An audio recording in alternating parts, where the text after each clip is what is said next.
guys, thank you for joining us again at Car System Installation. As you can see, we are in Corona times. I'm going to remove the mask and show you another remote starter installed on an Audi Q7 2011. We've installed in this vehicle the Viper one-way system. We also installed the Viper Smart Start. We've already transferred the Smart Start account to the customer, so we don't have the technician portal to show you to you. So we're just going to show you the one-way system.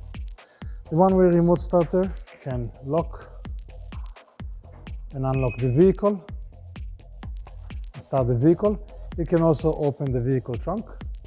So for the trunk we have the aux button. We're gonna hold the aux button for a few seconds. The trunk will open.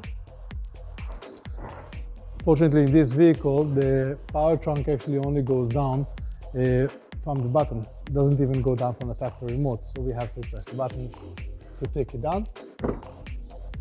And the last button we have is the start button.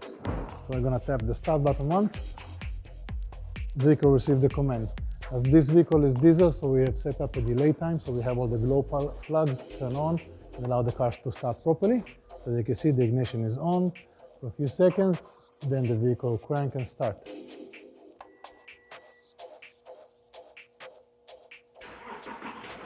Okay. The vehicle will be running for a specific set of time. In this case, we have set it up for 25 minutes.